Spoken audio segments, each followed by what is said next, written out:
Biltmore House has enchanted guests for more than a century.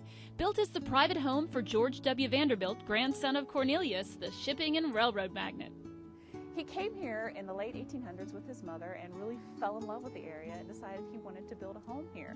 So he and the house architect, Richard Morris Hunt, traveled to Europe and to France, and they got the idea to build a French chateau.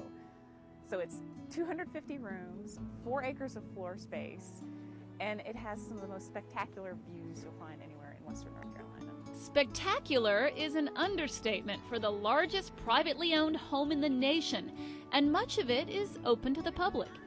It's a fascinating inside look at how the other half once lived.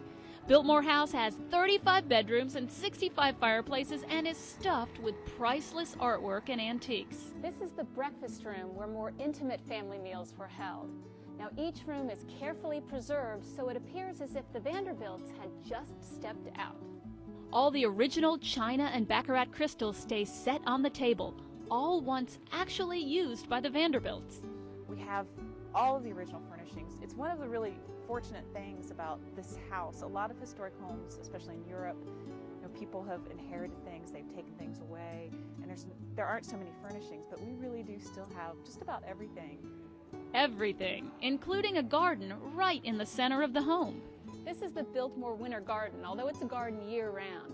It was very popular during the late 1800s as a way to bring the outdoors in. A glass roof illuminates the room where George's only child Cornelia had her wedding breakfast back in 1924. So I'm thinking, all this space for only one child? Well, you look at the house and you think they must have been a big family, but it was really George Vanderbilt. He was a bachelor when he built the house. He married Edith Stuyvesant Dresser just a few years after he had opened the house.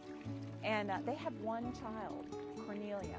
So it was a very small family, but of course, mom and dad, cousins, aunts and uncles, house guests would come. And in that day, if you went to visit someone, especially if you were coming from New York or somewhere far away, you would come for weeks or even months at a time. So people basically moved in here for a little while.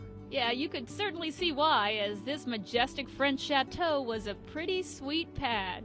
They had really plumbing that's actually better than ours today. The house opened in 1895, and they had hot and cold running water, flushing toilets, electricity, they had elevators, telephones. It was really a technological marvel. And no need to visit a library if you were staying here. They had their own. George Vanderbilt was an avid reader, purchasing more than 23,000 books and intending to read them all. From the time he was 12 years old, he kept a diary of every book he read and could read in 7 different languages. The 18th century Pellegrini canvas ceiling painting called The Chariot of Aurora originally graced the Pisani Palace in Venice. Once it was purchased, the dimensions of the library were specifically designed to fit the painting. And that's just the inside. Outside, there are 250 acres of gardens and grounds. Biltmore Estates landscape architect also designed Central Park. His vision produced a graceful landscape that accents the mountain's natural beauty throughout the seasons.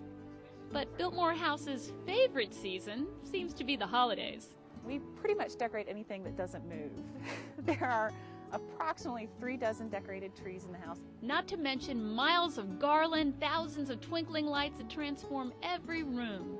The actual decorating process takes about 3 weeks, but our floral staff who do all this have been putting together the decorations since June, July, building wreaths and mantle swags, and Christmas is really, really great. Fun and just a little bit fantasy any time of year to stroll through one of the most impressive private homes ever built.